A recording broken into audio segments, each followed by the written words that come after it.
सचिनजी शिंदे यांच्या शुभ हस्ते हा सन्मान आपण मुख्य व्यासपीठावरती करत आहोत. विजयजी पावले सर यांना तुम्ही पाहू शकता. टेनिस विश्व क्रिकेटमधले बेस्ट ऑलराऊंडर म्हणून त्यांच्याकडे पाहिलं जातं. ISPL सारखी क्रिकेट स्पर्धा कॅप्टन होते, ती देखील स्पर्धा जिंकली. त्यांच्याशी आपण बोलणार आहोत. विजय सर, पश्चिम महाराष्ट्रामध्ये आता अनेक अशा क्रिकेट स्पर्धा होत आहेत आणि होणं गरजेचं आहे, कारण पश्चिम महाराष्ट्रातले सितारे देखील खुल्या गटातल्या अनेक क्रिकेट स्पर्धा खेळणं गरजेचं आहे. त्यासाठी या स्पर्धा महत्त्वाच्या आहेत. 22 यार्ड टेनिस क्रिकेटची ही स्पर्धा तुम्ही कशी पाहता? अ, नक्कीच पहिल्यांदा मी या स्पर्धेमध्ये सहभागी झालेले पश्चिम महाराष्ट्रातील सर्व संघ, सर्व संघ मालक, सर्व खेळाडू आणि आपल्या प्रत्येक टीमला सपोर्ट, आपल्या प्रत्येक प्लेयरला सपोर्ट करायला येणारे प्रत्येक क्रिकेटचे दर्दी प्रेक्षक, या सर्वांचं मनापासून आभार मानतो.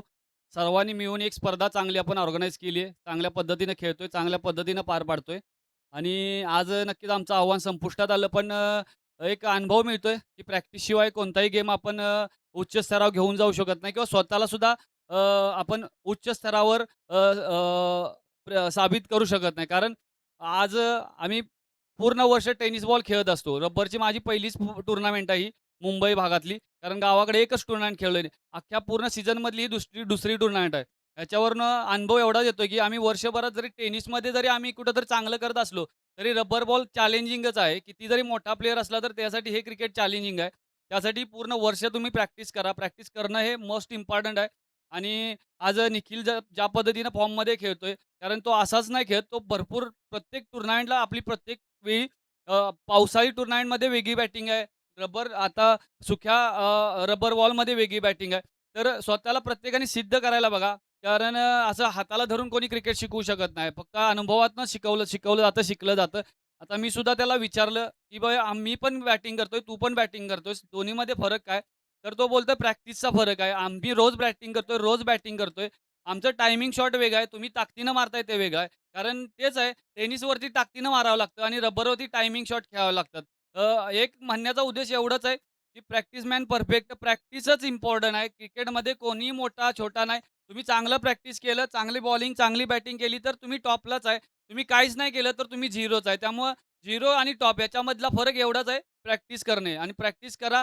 कारण व्यासपीठ उपस्थित आहे. आम्हाला व्यासपीठ टेनिस बॉलमध्ये मिळतं, रबर बॉलमध्ये मिळत नाही. तुम्ही मुंबईमध्ये काम करून खेळता आणि काम करून सॅटर्डे संडेला मॅचेस खेळता. वेळ देता, फॅमिलीसोबत वेळ देता, फॅमिली सोडून क्रिकेट खेळता. पण त्या क्रिकेट खेळण्याबरोबर तुम्ही प्रॅक्टिस करताय का बघा. कारण 7 दिवस मधले 2 दिवसच खेळायला भेटतात. त्या 2 दिवसमध्ये फॅमिली ॲडजस्ट करायची आणि क्रिकेट पण खेळायचं. मग काय करायचं? प्रॅक्टिस करायची का फॅमिलीला वेळ द्यायचं? चांगलं क्रिकेट खेळायचं का तळागाळात राहायचं? याचा विचार करा आणि एक चांगलं क्रिकेट खेळा. व्यासपीठ देतायत त्या लोकांचा उपयोग करा. मान-सन्मान ठेवा. चुकी पोटात घाला. कारण अंपायर बद्दल सुद्धा बोललं जातं, "अरे हा असा आहे, तसा आहे." काही नसतं. अंपायर चांगले ते त्यांच्या ठिकाणी चांगले असतात. आपण जेव्हा सिक्स मारू त्यावेळी अंपायरला काही दोष दिला जात नाही. पण 2 बॉल डॉट टाकले बॉलरनं, तर अंपायरला दोष देतो, "अरे वाईट नाही, तो बन बाउन्स आहे, हा डू बाउन्स." काही नसतं. चांगलं क्रिकेट आहे, ज्याच्या ठिकाणी तो चांगलं करत असतो. फक्त आपल्याला सिद्ध करण्याचा वेळ आहे. त्यावेळेस आपण बॅट्समन म्हणून फॉर्ममध्ये असतो, आपण बॉलर म्हणून फॉर्ममध्ये असतो. त्यावेळेस आपण एकदम वरच्या लेव्हलला असतो. आपल्याला काही कळत नसतं, अंपायर काय करतो, काही नाही. पण ज्यावेळेस आपल्याकडनं चुक्या व्हायला लागतात, ती प्रत्येक चुकी आपण बॉलरवरती, बॅट्समनवरती, आपल्या खेळाडूवरती आणि त्यानंतर अंपायरवरती ढकलली जाते आणि यातनं कुठंच आपल्याला वेळ मिळाला नाही तर ऑर्गनायझरवर येतो. "अरे ऑर्गनायझरनं मला विकेट दिली नाही चांगली, रनअप दिला नाही चांगला." मग हे एक्सक्यूजेस आहेत. हे बाजूला ठेवा. चांगलं क्रिकेट खेळा, मेहनत करा, प्रयत्न करा. शेवटला तुम्हाला कष्टालाही 100% यश आहे आणि यश हे नक्की तुम्हाला मिळणार. नक्कीच धन्यवाद. अरुणदादा असतील, सचिन मस्के साहेब असतील किंवा माझी पूर्ण तालुक्याची टीम असेल, जी आमच्या पूर्ण प्लेयरला कायम सपोर्ट करते. कारण मी जरी नसलो तरी पूर्ण सीझनला सॅटर्डे संडेला ही लोकं त्यांना खेळायला भाग पाडतात, खेळायला घालवतात. कारण स्पॉन्सर्स आणि बक्षीसदाते किंवा आर्थिकदृष्ट्या कोण सपोर्ट केल्याशिवाय आपण क्रिकेट खेळू शकत नाही. प्रत्येकाचं हातावरलं पोट आहे. सगळेजण काम करून खेळत असतात. तर सर्वांचा आभार आहे. असंच सपोर्ट करा. नक्कीच आपल्याला यश हे 1-2 वर्षाचं नाही, 2-3 वर्षानंतर नक्की यश मिळेल आणि या स्टेजवरती आपण नक्की फायनल मारू 100%. धन्यवाद. Thank thank you so much. आणि अगदी मी विनंती करतो, विजयजी पावले सर यांच्याच शुभ हस्ते आम्ही निखिलला मॅन ऑफ द मॅचचा पुरस्कार देणार आहोत. त्यांनी त्यांच्या स्पीचमध्ये निखिलचा उल्लेख केला आणि आयोजन समितीचे सर्वेसर्वा सचिनजी शिंदे यांनी सांगितलं, की आता निखिलला पुरस्कार आपण देऊया. टेनिस विश्व क्रिकेटमधला सर्वोत्तम ऑलराऊंडर म्हणून ज्याच्याकडे पाहिलं जातं विजयजी पावले सर यांच्या शुभ हस्ते आपण मॅन ऑफ द मॅचचा पुरस्कार देणार आहोत. निखिल जाधव यांना विनंती करूया की आपण प्लीज अगदी मुख्य व्यासपीठावरती या. निखिल जाधव यांना विनंती करूया आपण मुख्य व्यासपीठावरती या.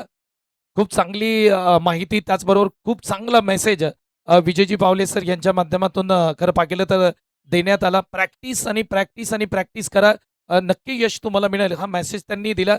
आणि विजयजी पावले सर तुमचं मी कौतुक याच्यासाठी देखील करेन. समालोचन आम्ही करतो परंतु ज्यावेळेस तुम्ही बोलता त्यावेळेस अगदी आमचे कान तुमच्याकडे असतात. कारण बऱ्याच स्पर्धांमध्ये निलेश सर आपण पाहिलंय की विजय पावले सर ज्या पद्धतीने स्पीच देतात त्या स्पीचमधून काहीतरी घेण्यासारखं सारखं आमच्यासाठी देखील असतं. निखिल जाधव यांना आपण या ठिकाणी मॅन ऑफ द मॅचचा पुरस्कार देत आहोत. टेनिस विश्व क्रिकेटमधले दिग्गज ऑलराऊंडर अर्थातच अष्टपैलू क्रिकेटर आपण विजयजी पावले सर यांच्या शुभ हस्ते हा सामनावीरचा पुरस्कार देतोय. मित्रांनो, निखिल जाधवसाठी एकदा जोरदार टाळ्या वाजवा.